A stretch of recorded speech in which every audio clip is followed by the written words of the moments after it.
Bom dia, pessoal. Bom dia a todos. Obrigada pela presença. A gente apresentar, queria apresentar pessoalmente essa convidada, doutora Carolina Rouanet, que foi nossa fellow há uns anos atrás, e hoje ela é neurologista na UFRJ e no serviço de UTI neurológica e neurovascular do Hospital Copa d'Or, no Rio de Janeiro.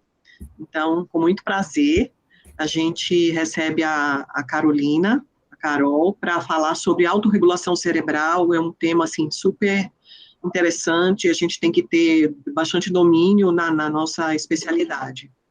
Carolina, Carol, fala com você agora. Obrigada pela apresentação, doutora Mara. Obrigada, gente, pelo convite. Sempre é muito bom ver vocês. Já tem 6 anos que eu 6, 7 anos que eu acabei aí, 3 anos que eu estou no Rio, mas eu ainda sinto muita falta aí de todo mundo. Então, vamos começar um pouquinho falando de autorregulação cerebral. Então, acho que para a gente começar a falar de autorregulação cerebral, a gente tem que lembrar conceitos básicos da circulação cerebral, que eu sei que todo mundo sabe, mas só para ficar bem claro. Então, a gente sabe que o fluxo sanguíneo cerebral, na verdade, né, ele é dependente da pressão de perfusão cerebral, né, e da resistência vascular cerebral, a razão entre ambas.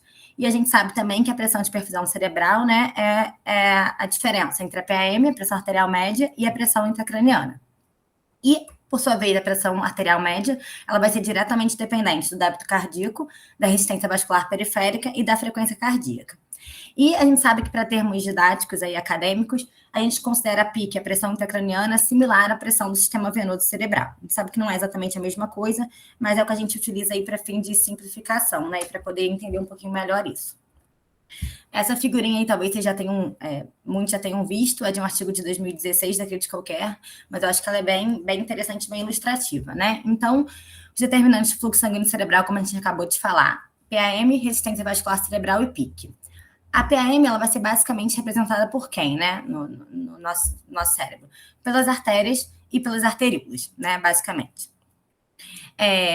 E o que a gente sabe que influencia, né, as artérias e as arteríolas? O que influencia a PAM? Basicamente, o volume sistólico, a frequência cardíaca e a resistência vascular periférica. Então, qualquer condição que vai alterar uma dessas três, ou volume sistólico, ou frequência cardíaca, ou resistência vascular periférica, vai ter um impacto direto, né, na PAM. Por sua vez, a resistência vascular cerebral, ela é basicamente dependente aí do capilar e da arteríola pré-capilar, como a gente vai ver bastante ao longo da aula. A gente vai ver que a arteríola pré-capilar é a grande estrela da aula, certamente. E a resistência vascular cerebral, ela vai ser basicamente influenciada por qualquer coisa que leve à obstrução ou alteração de tônus vascular, né? Obstrução aí, eu acho que a grande estrela é o AVC, certamente, e alterações de tônus vascular, como, por exemplo, vasospasmo, né, alterações metabólicas, alterações de PCA2, como a gente vai falar bastante também aí na aula. E a PIC, como que é o terceiro componente, o terceiro determinante do fluxo sanguíneo cerebral, ela vai ser basicamente ilustrada aí pelas veias pontes e pelos seios venosos, né, como um todo, e vai ser influenciada, como a gente sabe também, né, pelo volume sanguíneo cerebral, pelo componente licórico e pelo componente tecidual. A gente sabe que qualquer coisa que altere o volume sanguíneo cerebral, que altere o componente licórico ou o componente tecidual, vai acabar por alterar a PIC. E quando a gente fala, então, de autorregulação cerebral, o que é isso? Qual que é o conceito de autorregulação cerebral?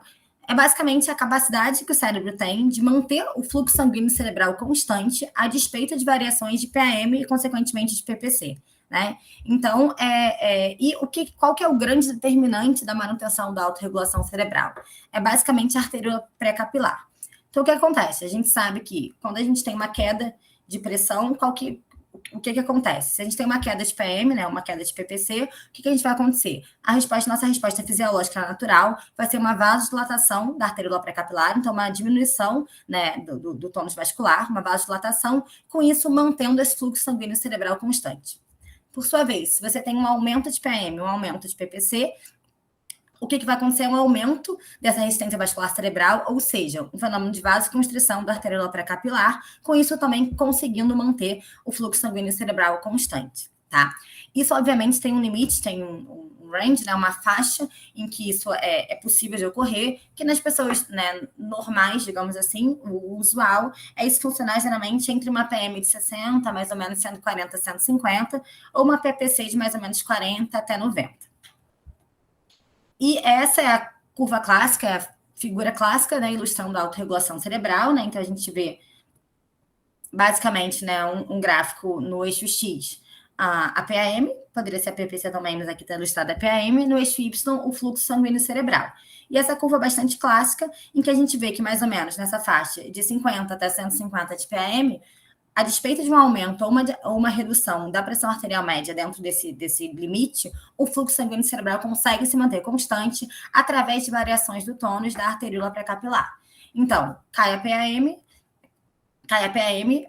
tem uma vasodilatação arteriolar, com isso o fluxo consegue ficar constante. Tem um aumento de pressão, tem uma vasoconstrição da arteríola pré-capilar, com isso o fluxo sanguíneo consegue se manter constante. Então, essa é chamada a fase horizontal da curva, que é a fase em que a autorregulação está preservada. Com isso, tanto o fluxo sanguíneo cerebral quanto o volume sanguíneo cerebral estão preservados. Se a gente for, né, para o lado de cá, é a que a gente chama da fase ascendente da curva, que é o momento em que acontece. Se sua pressão começa a subir muito, acima do que geralmente 150 de média, como a gente conversou, a sua arteríola pré-capilar ela atingiu o limite máximo aí de vasoconstrição. Ela não consegue reduzir o tônus mais do que isso. E ao contrário, você começa a ter até uma vasodilatação reflexa, paradoxal, né, dessa arteríola pré-capilar, que aquele tônus é perdido, digamos, ela fica completamente danificada. E com isso você começa a ter um aumento exponencial, né, crescente de fluxo sanguíneo, de volume sanguíneo cerebral e de fluxo sanguíneo cerebral. Então, é um cérebro que começa a ficar inchado e, digamos assim, hiperperfundido. Então, começa a acontecer o edema vasogênico e a gente chama esse momento de um inchaço hiperêmico. É um cérebro com volume e fluxo sanguíneo cerebrais, né, aumentados, né? E o clássico disso, como a gente sabe, né, talvez o modelo mais clássico para a gente entender isso, é o que acontece na encefalopatia hipertensiva. Por sua vez, se a gente for para o lado de cá, a gente vai chamar da fase descendente, né, dessa curva, em que a gente também está vendo uma autorregulação não preservada. Então, se a nossa pressão continua a cair muito, abaixo de 50 de média, mais ou menos, né, a sua arteríola pré-capilar atingiu o limite máximo que ela tem de vasodilatação, ela não consegue mais aumentar o tônus vascular, ela já está no limite máximo, e ela começa a ficar plégica também, tá? E ela vai começar também depois, até paradoxalmente, até uma vasoconstrição paradoxal aí. E o que a gente vai ver nesse momento? A gente vai ver que aquilo ali está tudo inchado, digamos assim, né? Então, assim, a gente tem um volume sanguíneo cerebral aumentado, às custas dessa vasodilatação dessa arteríola, mas com fluxo sanguíneo que cai. E é o que a gente vai chamar de inchaço oligoêmico, né? Então, quando a gente tem autorregulação não preservada, a gente tem, de um lado, um inchaço oligoêmico, do outro lado, um inchaço hiperêmico. Em ambas as condições, a gente vai ter um aumento do volume sanguíneo cerebral, mas, de um lado, um fluxo sanguíneo aumentado, de outro lado, um fluxo sanguíneo diminuído. Em ambos os casos, com uma oferta e administração de oxigênio que não estão adequadas. E quais são as teorias que vão explicar a autorregulação cerebral, né? Que a gente tem basicamente 4, sendo uma bem mais importante, digamos assim, mas talvez todas aí funcionem juntas e se complementando. Então, a gente tem um mecanismo miogênico, em que basicamente que a arteríola, digamos, sente, né, a musculatura lisa da arteríola sente esse gradiente de pressão transmural e iria responder a isso, a um aumento ou uma diminuição de tônus vascular. O mecanismo endotelial, que seria que o endotélio ele teria receptores, também sentiria essa alteração e transmitiria isso à musculatura lisa da artéria. O mecanismo neurogênico, que seria que basicamente descargas simpáticas e parasimpáticas seriam responsáveis aí por essa mudança de tônus. E talvez o mais aceito, ou mais, talvez, fácil da gente entender, que a gente consegue brincar mais, digamos assim, que seria o mecanismo metabólico, que seria que a acidose, alterações de PCO2, e basicamente, principalmente PCO2 e acidose, mas também alterações de PO2 e de temperatura teriam papel aí nessa autorregulação cerebral. E essa figura ilustra exatamente isso que a gente acabou de falar, novamente a curva de fluxo por pressão arterial média, né? E mostrando aí os 4 mecanismos propostos. O mecanismo miogênico, como eu falei, que é o gradiente de pressão transmural, o mecanismo neurogênico, que seria através de descargas simpáticas e parasimpáticas, levando à mudança de tônus, o mecanismo endotelial, que seria essa interação entre endotélio e a musculatura lisa vascular, e os mecanismos metabólicos, então, que aí, sem dúvida, PCO2 e hidrogênio, né? A acidose, que obviamente estão totalmente interligadas, teriam um papel aí bem importante nessa modificação de autorregulação. E a gente sabe que a autorregulação ela tem alguns modificadores, né? Então, todo mundo certamente já ouviu falar que a hipertensão ela é um modificador clássico de autorregulação cerebral. Então, a gente sabe que mudanças, né? A hipertensão crônica vai levar, né, como a gente sabe muito bem, a mudanças estruturais e hemodinâmicas, né, na parede vascular, no remodelamento ali do vaso, da artéria, né? E a gente sabe que pacientes hipertensos crônicos têm o que a gente chama a curva de autorregulação deslocada para a direita, né? O que é isso, basicamente? É muito simples. São pacientes que, por viverem cronicamente hipertensos, são pacientes que, em vez de ser aquele, entre aspas, normal, que eu falei, de mais ou menos 50 a 150 de PM, uma autorregulação preservada, esses pacientes vão tolerar melhor pressões mais altas e tolerar pior, digamos assim, pressões mais baixas, né? Então, talvez os pacientes hipertensos crônicos vão ser pacientes que talvez para eles 50 de média já seja considerado uma forma de choque, digamos assim, que esse paciente não tenha mais sua autorregulação preservada. E talvez esses pacientes venham a tolerar melhor 160, 170 de média, que pacientes não hipertensos não tolerem, né? E aí, só para a gente lembrar, né? Se a gente vai, por exemplo, né, para os estudos de AVCH, de controle pressórico na fase aguda de AVC hemorrágico, em que a gente sabe, né, que, por exemplo, a gente viu que maior grau de lesão renal aguda nos pacientes que foram submetidos a valores menores de PA, né, de controle de PA, provavelmente isso aconteceu por quê? Porque são pacientes que têm sua curva por serem hipertensos crônicos, muito desses, tem sua curva de autorregulação deslocada para a direita, né? Então, são pacientes que talvez 110, 120 de média de sistórica, como foi colocado para eles, já foi um grau de hipoperfusão relativa, foram pacientes que, por exemplo, né, tiveram desfecho renal pior. Então, isso é o que acontece aqui falando da autorregulação cerebral, mas esse chamado deslocamento da curva para a direita. E a gente sabe que, geralmente, depois de 1 a 2 meses de tratamento regular da hipertensão, de normalização dos índices tensionais, imagina-se que essa autorregulação ela vai voltando progressivamente aí para os limites usuais. A gente sabe que numa proporção menor, mas a viscosidade sanguínea ela também pode alterar a autorregulação cerebral, então principalmente alteração de hematócrito. Então, pacientes policitêmicos, né, que tem, por exemplo, tem aumento de viscosidade, podem ter uma redução de fluxo sanguíneo cerebral, tá? A PaO2, né? Ela também tem algum papel aí na autorregulação cerebral, menos a gente sabe que peróxido ela altera pouco o fluxo, mas tem alguns estudos mostrando para a gente que talvez uma PaO2 maior do que 200 comece a levar um certo grau de vasoconstrição e alguma redução de fluxo sanguíneo cerebral, tá? Mas a hipoxemia tem um papel aí maior nisso, né? Quando a PaO2 começa a cair para menos de 50, vai havendo vasodilatação e menor do que 30, é um grau de hipoxemia já muito grande, talvez não haja mais mecanismos compensatórios para isso.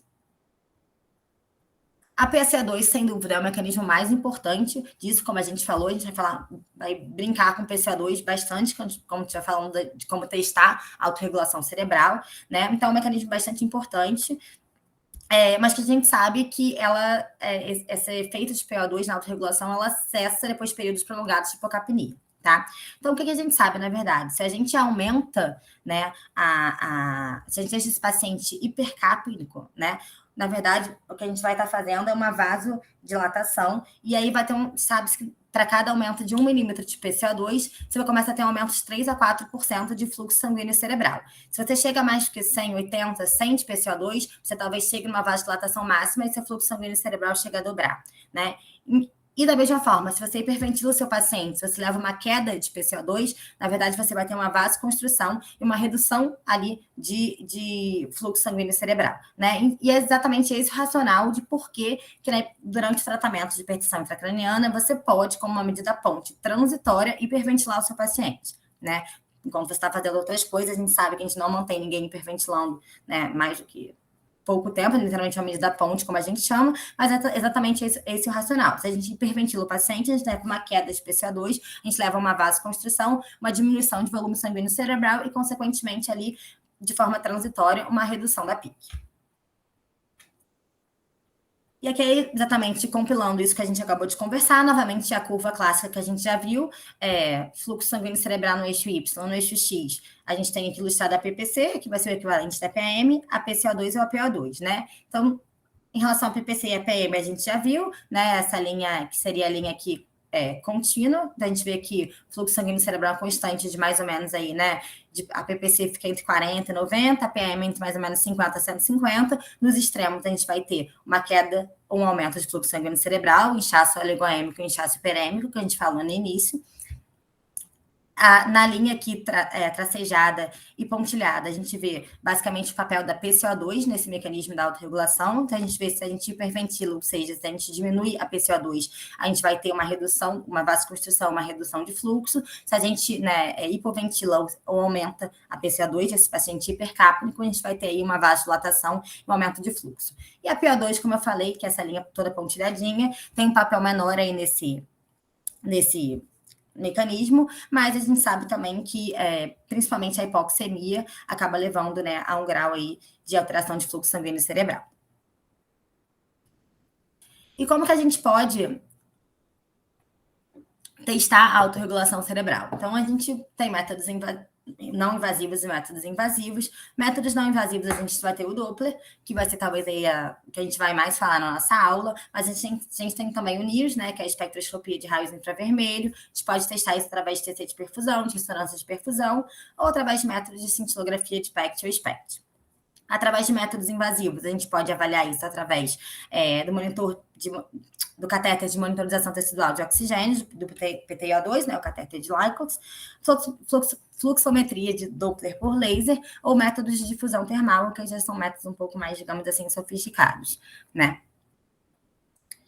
Então, aqui só ilustrando os métodos que a gente pode usar para avaliação da autorregulação cerebral. Até o primeiro que ele coloca, que é o Doppler, é o que a gente mais, assim, acho que é o que eu vou mais falar aqui, realmente, no restante da aula, né?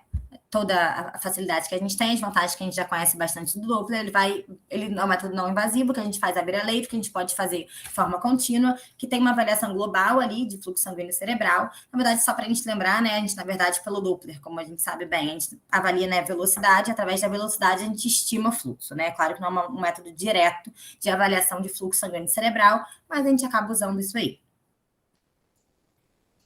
Bom, e agora eu vou falar um pouquinho de algumas formas que a gente pode, na UTI, usar para testar a autorregulação cerebral, né? Então, a gente pode avaliar através de reatividade ao CO2, teste de resposta a vasopressores, teste de Manguito, que na verdade é uma forma de você também variar a pressão arterial, né? Assim como o teste de resposta a vasopressores, o teste de resposta hiperêmica transitória, que é basicamente, geralmente usa a compressão carotídea, como a gente vai falar, e avaliação de autorregulação dinâmica, que já é uma coisa mais sofisticada, mas eu também vou mostrar para vocês mais no final da aula.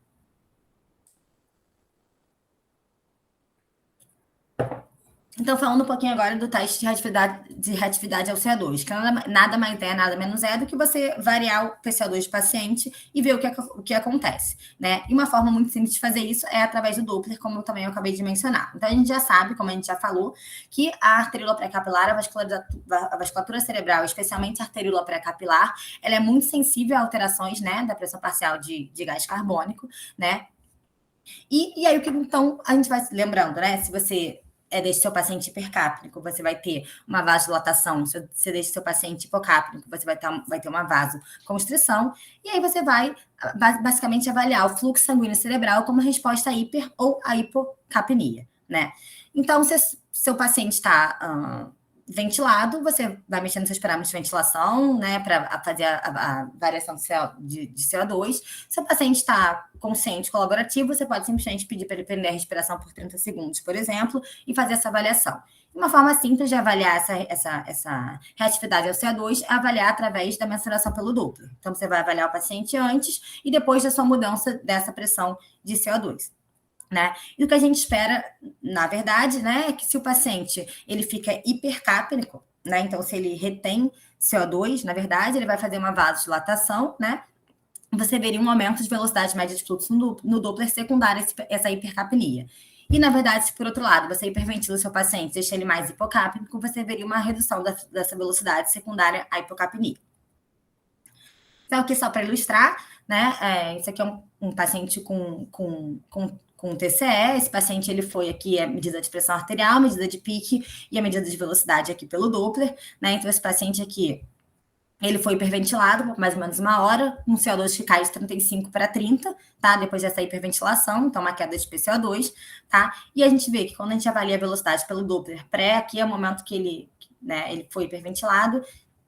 No momento, a gente vê que a velocidade dele pré estava em torno aí de 120, mais ou menos, e a gente vê que depois dele ser hiperventilado, dele cair a PCO2 de 35 para 30, mais ou menos, a gente tem uma queda da velocidade no Doppler para mais ou menos 100, o que mostrou que, nesse caso, vaso de atividade desse paciente vai estar preservado. Se a gente olhar também, né, da mesma forma, quando a gente hiperventila esse paciente, ou seja, tem essa queda de PCO2, a gente vê na curva de pique, né, de pressão intracraniana, que a pique desse paciente também cai, que é o que a gente espera, né, como a gente sabe, que inclusive da hiperventilação como uma medida aí transitória para a gente controlar a pressão intracraniana de pacientes que estão com hipertensão intracraniana.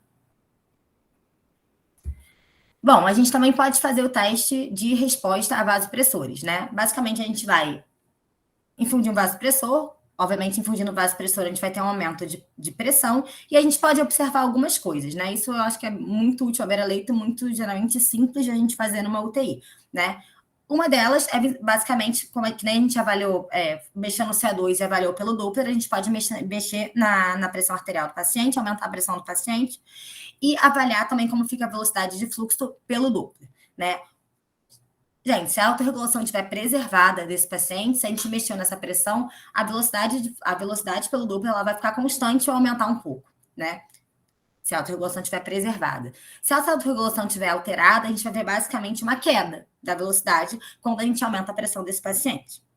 Tá? Então, muito simples a gente ver. A gente monitoriza com Doppler, mexe na pressão. Geralmente fala-se para aumentar a pressão sistólica em torno de 10 milímetros de mercúrio. Então, se está em 130, você joga para 140, 150. E avalia como que fica a resposta no Doppler desse paciente. A autorregulação preservada, essa velocidade vai ficar mais ou menos preservada, vai aumentar um pouquinho. Se a autorregulação está alterada, você vai ter uma queda de velocidade secundária ao aumento de PA. Da mesma forma, também, se o paciente está monitorizado de uma forma invasiva, com monitorização de pique, né? Então, consequentemente, você pode medir PPC, se tem pique, tem PVC, ou mais ainda, se ele tem, né, catéter de monitorização tecidual de oxigênio, você também pode avaliar esses parâmetros, variar a pressão desse paciente, avaliar e observar esses parâmetros para ver se a autorregulação desse paciente está preservada ou não, né? Então, gente, se a gente aumenta a pressão do paciente, estou falando de 130 de sistólica para 150 de sistólica, e a pique desse paciente fica estável, isso é uma prova de que a autorregulação está preservada. Correto? Se eu avalio, se ao contrário, eu jogo essa pressão para cima e a pique aumenta, é um indício claro e muito simples de que a autorregulação está preservada. A PPC, obviamente, é a mesma coisa, você joga essa pressão para cima. Se a gente lembrar que PPC é PM menos pique, você joga essa pressão para cima e a autorregulação está preservada, eu vou ver um aumento de pressão de perfusão cerebral secundário a isso. Tá? Por quê? Porque a pique vai ficar estável, você vai aumentar a PM e, obviamente, a PPC vai aumentar também. E da mesma forma, a PTIA2, caso você tenha essa monitorização invasiva tecidual, se a autorregulação estiver preservada também, no momento que você joga a pressão para cima, você melhoraria a PPC. Se você melhora a PPC, você melhora a oxigenação cerebral, você teria uma melhora de PTO2, né? Então, isso aí é muito fácil e muito simples de a gente fazer. Então, se o paciente está invadido com pique, você simplesmente observa a pique, observa a PPC, né? PTO2, se ele tiver catéter ali de Lycox junto. Senão, você pode fazer isso também observando as variações de velocidade pelo Doppler, né? Eu acho que todo mundo que trabalha em UTI já passou pela situação bastante chata de você estar com uma pique elevada no paciente, o paciente está com pique de 30, então uma PPC baixa de, sei lá, de 40, de 50, por exemplo, aí você fala assim, eu vou aumentar na hora, então, para eu ganhar na PPC desse paciente. Aí você vai aumentar na hora, a pique aumenta junto, e a sua PPC não consegue melhorar, a sua oxigenação não consegue melhorar. Isso é uma forma muito óbvia de você ver que seu paciente não tem uma autorregulação preservada.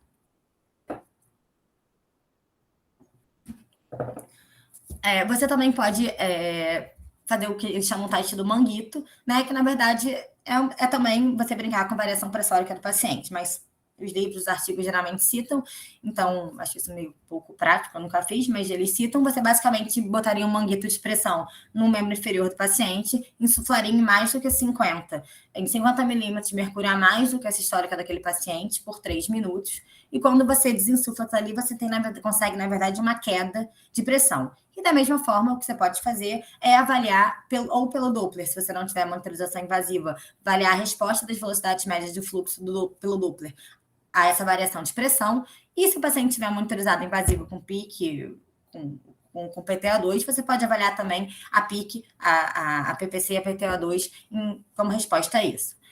Se você tiver softwares automatizados e tudo, você pode calcular esse índice de resistência, né? Que, na verdade, é um algoritmo que faz para você, em que 9 seria normal e 0 seria não preservado. Isso é uma coisa mais complexa. Simplesmente você avaliar essa mudança, né? Quando você insuflo-manguito, depois cai a PA desse paciente, você simplesmente observar a mudança de velocidade pelo Doppler ou a mudança de PIC, PPC e PTA2, caso seu paciente tenha, você já consegue também inferir se a autorregulação ela vai estar preservada ou não.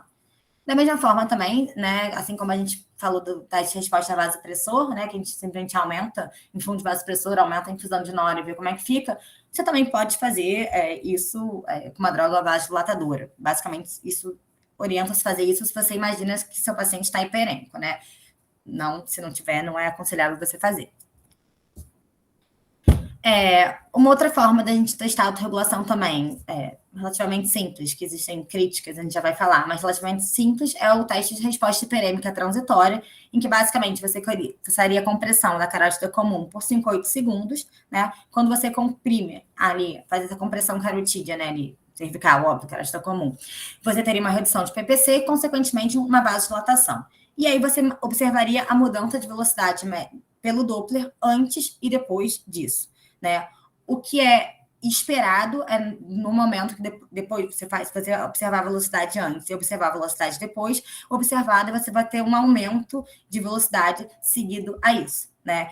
E se estima que de 10 a mais ou menos entre 10 e 30% de aumento de velocidade seria o considerado normal, que seria considerado uma autorregulação preservada, seria a resposta esperada, tá? É claro que existem as críticas de você fazer compressão carotídea, se o paciente tem, né, enfim, alguma placa ali, você poder, né, se soltar, né? Então, sempre as manobras de compressão carotídea, existem algumas críticas a isso, mas isso também é bastante falado. Fazendo valsal, você também poderia conseguir a mesma resposta, né, teoricamente. Então, aqui para ilustrar, um paciente com HSA, que na primeira, né, imagem aqui, no D4 de ictus do paciente, né?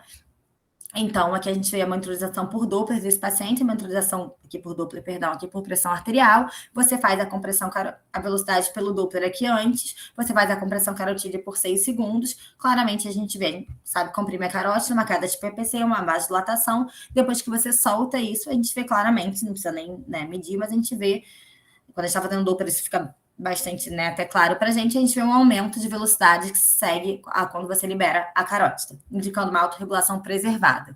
Aqui seria o mesmo paciente, né, já no D7 de ictus dessa HSA, já no momento de vasoespasmo, de isquemia cerebral tardia, né, em que você faz a mesma manobra de comprimir a carótida. Depois que você solta, você vê que claramente tem uma variação praticamente inexpressiva de velocidade, mostrando que nesse momento aqui o seu paciente está com uma autorregulação não preservada.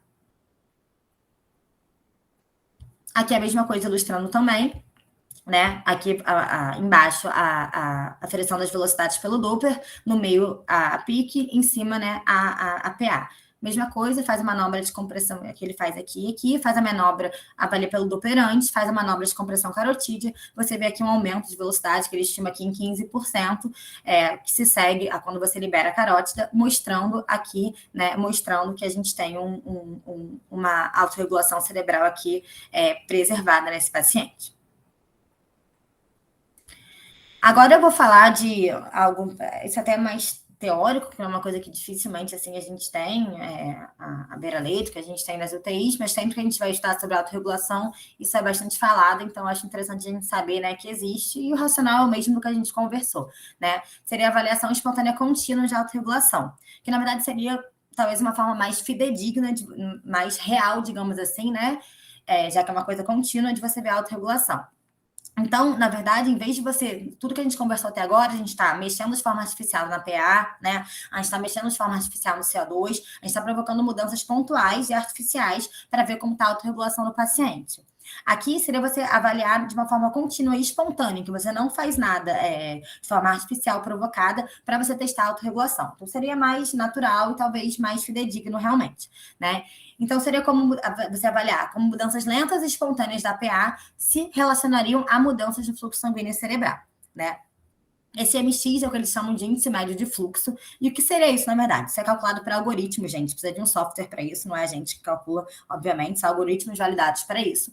Mas, basicamente, esse MX, esse índice médio de fluxo, ele faz a correlação entre 30 períodos consecutivos de 10 segundos de medidas de velocidade pelo Doppler e a relação disso com a pressão de perfusão cerebral. Então, obviamente, é uma monitorização mais complexa, precisa de monitorização invasiva também nesse paciente, tá? Então, é menos... um mundo um pouco mais à parte. Mas, basicamente, esse MX, esse índice médio de fluxo, se estiver positivo, né, quanto mais próximo a 1 que eles falam, a gente vê que tem uma autorregulação alterada. Esse MX mais próximo a 0 ou até negativo mostraria que essa autorregulação está preservada. Vou mostrar aqui para vocês para ficar mais fácil de entender um pouco, né? Então, aqui esse paciente está monitorizado com PIC, PA, a monitorização contínua pelo Doppler, PPC e o tal MX, que é esse índice médio de fluxo, né? Então, isso você não está fazendo nenhuma intervenção artificial no paciente, ele está avaliando de uma forma contínua esse paciente, vendo como está se comportando a hemodinâmica cerebral dele, né? Se a gente perceber, quando chega aqui por volta de 18h10, 18h15, 18h20, aqui a gente vê que claramente, né? A gente tem um aumento de pressão, uma pique que sobe aqui, que estava mais ou menos em 15, 20, um aumento de pressão para quase 30, 40, né? Então, um período de hipertensão intracraniana, né? A gente vê claramente aqui uma queda de velocidade pelo Doppler nesse paciente, uma queda de PPC nesse paciente e um MX, que é esse índice que claramente se altera aqui para próximo de 1, quanto mais próximo de 1, mais indica uma falência aí de autorregulação, tá? Se a gente olhar no restante aqui da avaliação, tá tudo mais ou menos bem. O MX sempre fica aqui perto de 0, aqui tem um aumento aqui bem transitório, aqui ele fica até negativo, então mostrando que, na verdade, esse paciente ele estava indo bem e teve um período pontual aqui de alteração de autorregulação, uma falência transitória de autorregulação. E em que isso de forma isolada, talvez não queira dizer grande coisa, mas talvez a paciente vai ter que prestar um pouco mais atenção, que talvez indica que esteja começando a acontecer algum problema na complacência, né, na autorregulação cerebral dele. Carol, desculpa interromper, aproveitar sua aguinha aí. É uma analogia até com o PRX, né? Com aquela ideia de você correlacionar PIC com a PAM e ter essa medida indireta, né? A mesma lógica do PRX nesse sentido de sempre que você tem uma positividade de correlação, já que ele tem que ser inversa, você fica preocupado. Então, você quer que ele seja 0 ou negativo. Quando ele começa a positivar, tá preocupante. Exatamente. Eu vou falar do PRX até já. Então, eu vou mostrar um exemplo também. Que é a mesma coisa, né? Só que o PRX é com índice de pulsatividade, né? E o MX seria com velocidade, né? Sempre a gente quer o mais próximo de 0, né? O negativo, quanto mais próximo de 1, mais indica aí uma falência de autorregulação, né?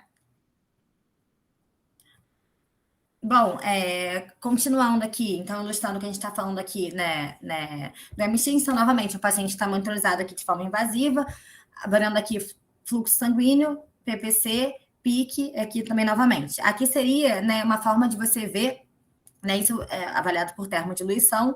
Aqui você vê, na verdade, a faixa de autorregulação digamos, específica, individualizada para aquele paciente, né? Então, essa seria a vantagem de você ter essa monitorização, né, mais automatizada e invasiva, né? Seria ver uma estratégia mais individualizada de saber qual seria o limite da autorregulação para o seu paciente, né? Porque a gente sabe que a gente fica naquele, né? A gente quer, enfim, uma PPC em torno de 60 a 80, geralmente, né? Mas não quer muito mais que isso, nem menos do que isso, né? A gente quer uma PTO2 ali sempre acima de 20, 30, enfim, uma PIC que não passa de 20, 22, né? Enfim, mas isso são números genéricos, a gente sabe que não é bem assim que funciona, que na prática vai ter paciente talvez com 20 de pique não tenha grande problema, e paciente com 16 de pique que pode, na verdade, já está com uma complacência ruim, já está refletindo uma mudança de autorregulação, já está sendo ruim para ele. Então, se a gente olhar, essa aqui seria a faixa de autorregulação, né? Ótima aqui para esse paciente, porque você vê que fora do limite inferior e do limite superior aqui, disso, a gente vê que claramente, né, gente, o fluxo sanguíneo cerebral fica completamente dependente de mudanças de PAM e de PPC, né? A gente vê que quando sai desse limite aqui, que para esse paciente é em torno de 55, por aí, a gente vê que caiu a PPC, né? Ou seja, caiu a PAM, tanto faz a gente pensar em PPC ou PAM, mas vamos pensar em as PAM mais fácil. Caiu a PAM, a gente vê claramente uma queda, né? Passiva e dependente do fluxo sanguíneo cerebral. Aqui a gente viu que, já fora do limite superior, a gente viu que também, quando passou aqui para esse paciente de 90 e pouco, 90, 95, né? De PPC, a gente viu que aumentou a PPC, aumentou a PAM, o fluxo sanguíneo cerebral começa a ficar também totalmente dependente dessas mudanças de PA, que é o que a gente não quer, né? Porque indica para ele quando essa autorregulação não está preservada. E aí, como o Fabiano acabou de falar para a gente, exatamente agora, que nem a gente falou do MX, que é índice médio de fluxo, aqui agora a gente está falando do PRX, né? Que se correlaciona agora com pulsatilidade, não mais com fluxo em si, né? E a mesma coisa, seria o quê? Avaliaria como mudanças lentas e espontâneas de pressão se correlacionariam com mudanças de pique, né? Então, também, novamente, algo que você não faz uma intervenção artificial, externa, pontual, mas sim você avaliaria essa paciente, né, ao longo do tempo. Então, seria a correlação, mesma coisa que o MX, entre 30 períodos consecutivos de 10 segundos de medidas de PM e de pique.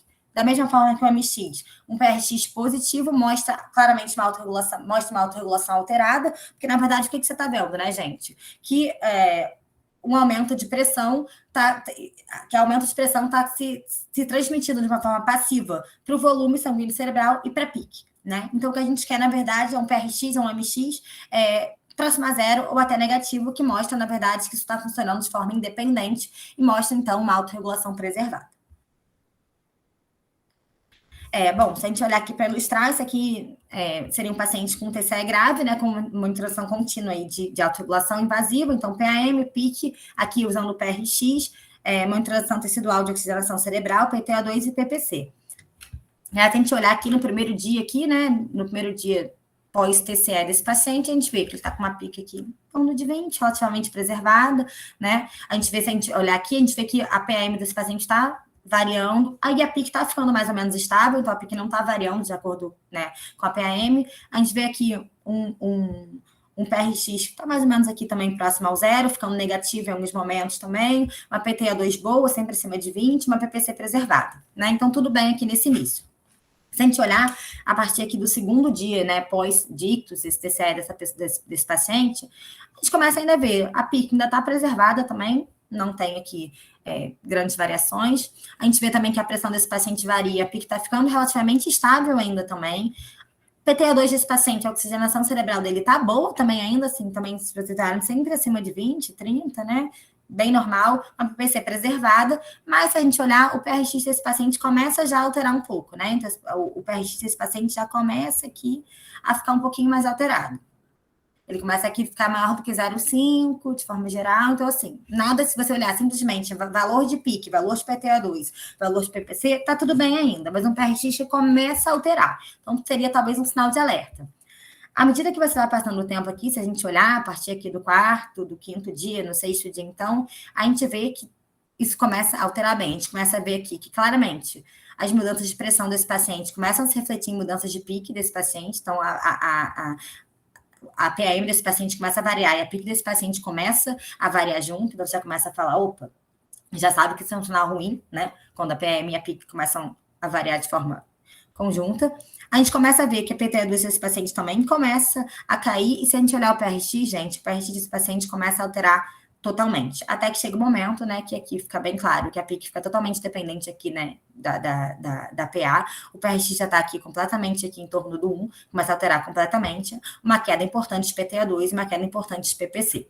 Então, isso seria quando, entre aspas, a catástrofe já ocorreu. Então, na verdade, o PRX poderia ser, assim como o MX, né, um sinalizador para a gente mais precoce, né, do que está acontecendo na hemodinâmica desse paciente, na autorregulação desse paciente, né, e ele poderia alterar antes mesmo da gente ver a alteração em níveis absolutos, né, em valores absolutos de PIC ou de PPC desse paciente, ou mesmo de PTA2 desse paciente.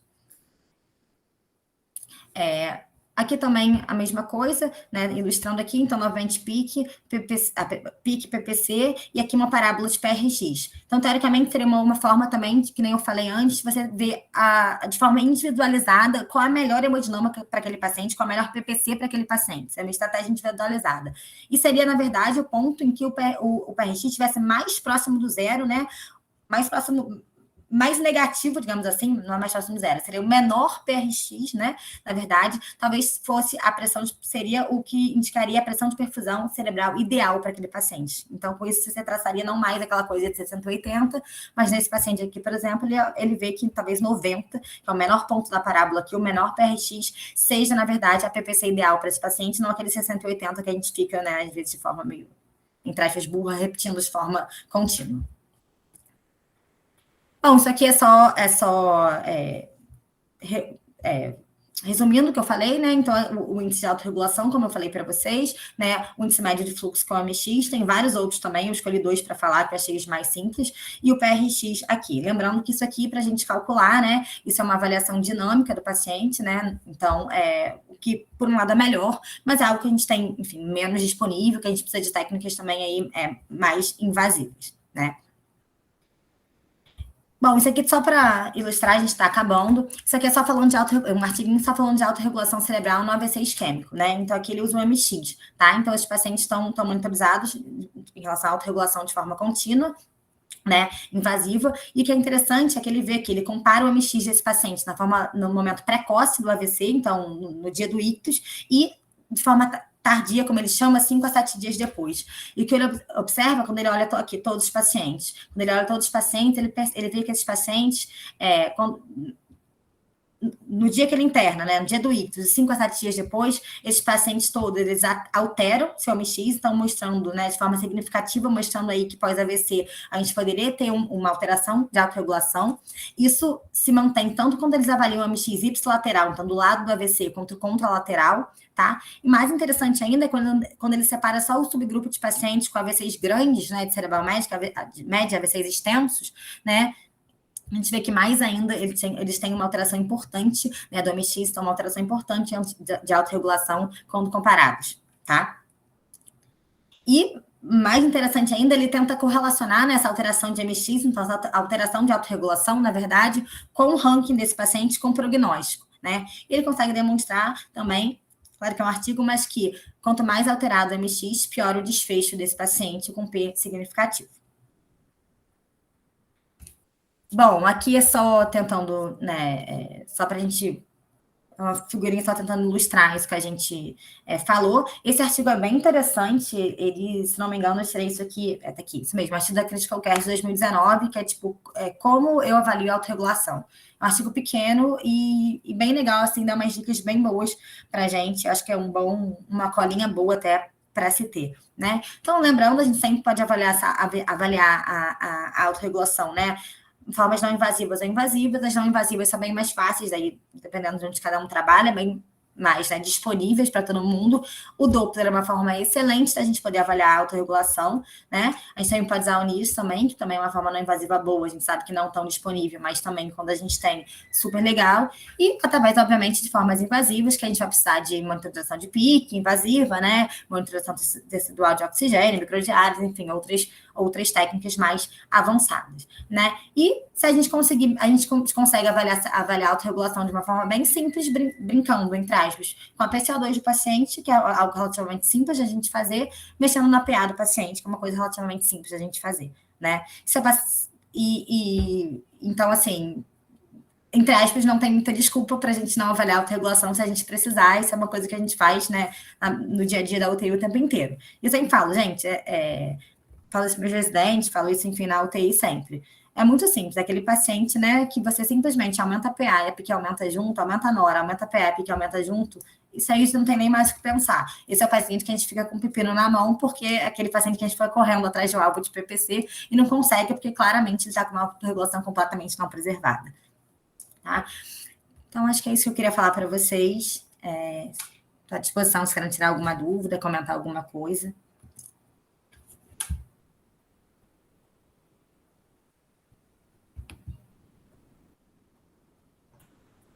Muito bom, Carol. É interessante, né? Porque, assim, quando a gente vai fazer exame, só fazer um exame no paciente na UTI, muitas vezes você está na correria, você faz aquele exame e vai embora. Mas se você tem tempo para ficar à beira-leito do paciente, mexer nas medicações e verificar com o exame ali à beira-leito o que está acontecendo em relação à parte fisiologia, você aprende muito mais, né? Eu me lembro que eu dava plantão na UTI do Einstein, há uns anos atrás, antes de ter meu primeiro filho, e eu dei alguns plantões com a doutora Carmen Valente, pneumologista, e ela era conhecida, ela fazia plantão, ela ficava do lado do ventilador, e ela ficava mexendo nos botões. para verificar a resposta do paciente às mudanças e ajustes que ela fazia no ventilador e verificar os parâmetros clínicos do paciente. E assim, ela já era uma pneumologista super renomada, mas ela era uma das minhas colegas de plantão, e a gente ficava olhando, Carmen, o que é que você está olhando aí, que você está querendo aprender?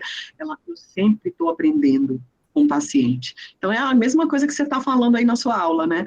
Você ter a disposição do aparelho do Doppler, por exemplo, no nosso caso, e a gente verificar quais são as respostas fisiológicas desse paciente e tentar intuir e concluir de acordo com as observações que a gente faz, sabendo dessa fisiologia, né? Muito boa a sua aula, muito bom, viu? Obrigada. Mas obrigada a você. É isso, né? Neuro tem que dar trabalho, tem que ficar às vezes do lado mesmo, o paciente realmente, né, intensivo mesmo, né, neurocrítico mesmo. Você tentar ficar brincando nos parâmetros para tentar mexer, jogar o CO2 mais para cima, jogar o CO2 mais para baixo, ver qual é a resposta que isso vai dar na PIC, qual vai ser a resposta que vai dar na PPC, tentando ganhar a impressão arterial, né?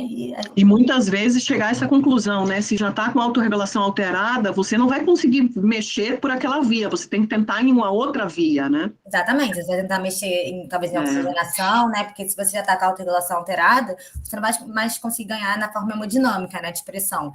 Então, você vai ter que talvez mexer na ventilação do paciente, tentar oxigenar ele melhor, né? Tentar fazer de outra forma. É muito difícil, né?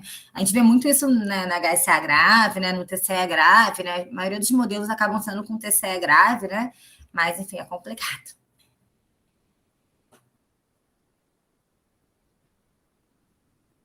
Acho que o João levantou a mão aí, não sei se foi sem querer ou se ele quer falar alguma coisa. Se quiser descompartilhar a sua tela, que sua tela está aparecendo aí. Ah, tá.